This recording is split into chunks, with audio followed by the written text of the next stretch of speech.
Hi, everyone. I hope you're having a great June. I'm Erin McLaughlin, Vice President with the American Council of Engineering Companies. If you like our content, please like this YouTube channel and also subscribe for further updates. Let's go ahead and get started on our June Economic and Private Market Report. So, like with our other months, we're going to go ahead and start by taking a look at our construction put in place numbers for the latest month. So, for data that was just released earlier this week, we know that in April of this year, total design and construction spending was up over 12% compared to the same month last year. And this is largely due to that continual increase in residential spending, which is up over 18%, but we're also seeing a significant increase in private non-residential spending, which is up 10%.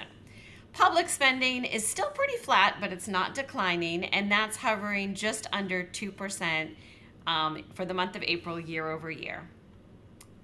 So I thought it would be really interesting at this point to take a look at the first 4 months of the year, January through April, and see by market sector how they compared to those same 4 months last year, to see, if what's hot is really hot and if what's, not hot or cold is really cold. So when you look at that comparison, and of course last year we were obviously already coming out of that low pandemic time in 2020. So this is really a comparison of growth over growth. So for January through April of this year, the hottest markets, the 5 hottest markets, were manufacturing coming in at number 1, up 34% over last year. And this is really interesting because I think in large part, this is the result of the ramping up of U.S. manufacturing to help with the supply chain issues, and sort of that design and construction spending going to that sector is really important. Coming in number 2 is commercial spending, up just over 20%, and commercial includes retail, and it also includes industrial space, which has been increased significantly, continues to be the hottest sort of sub-market sector as we all continue to buy things over the internet. Coming in number 3 is residential. Now, residential is so large. It's the largest spend in the built environment. So that's almost 19% still, and it grew a lot last year, as you guys will remember.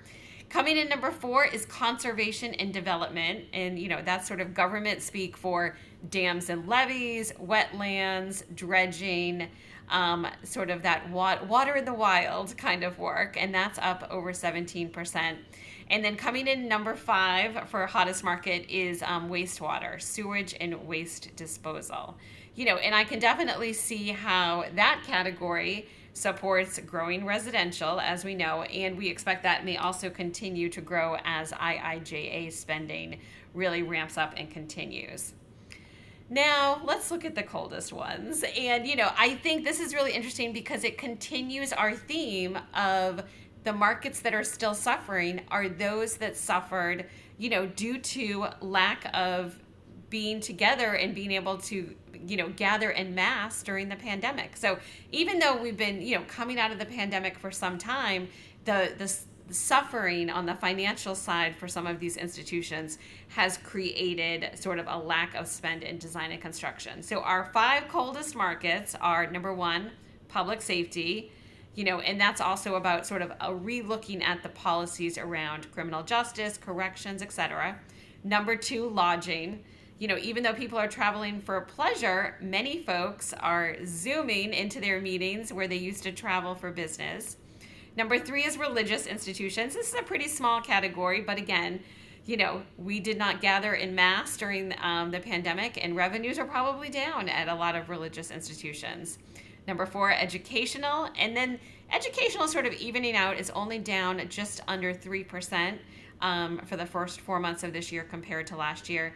And then number 5 is transportation. Now, transportation, the way the census defines it, does not include highway and street. So again, this is airports, this is public transit, and so not a surprise that these are the categories that we are still seeing as the weakest. And then this table just sort of shows, each broad category of total spending private, which includes residential, and public, and how they're doing over the last 7 or so years. And then I wanted to briefly sort of review some of the key economic points that are sort of big picture discussion. And of course, here in DC, we just had our ACEC national convention and last week, and we had lots of roundtables where we heard from a lot of firms and sort of connecting the dots from what we are hearing from our members to what's happening in sort of the macroeconomic environment is really interesting. So unemployment is still at record lows. This is not a surprise for our industry that is really continuing to struggle to find workers. So there is still a historic gap between the number of job openings and the unemployed workers seeking jobs. And a lot of this is, again, attributable to demographics, with baby boomers retiring, and also, lack of immigration into this country for the last few years, somewhat due to policy, somewhat due to the pandemic. And, Gen X, our generation, being a little bit smaller than the baby boomers before us and the millennials coming after us. And then, of course, rising prices for consumers. We are still seeing 40-year inflation highs, and the largest impact is on fuel and food.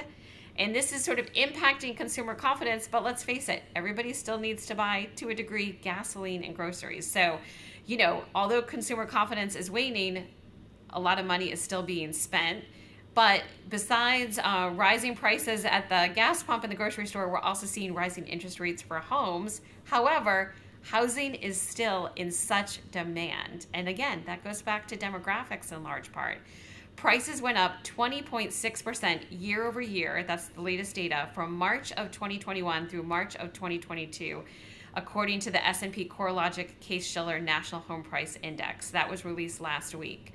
That is the most significant year-over-year increase since they started tracking this data in 1987. So supply and demand, there is still a huge demand for housing, and it really is exceeding supply even with interest rates going up.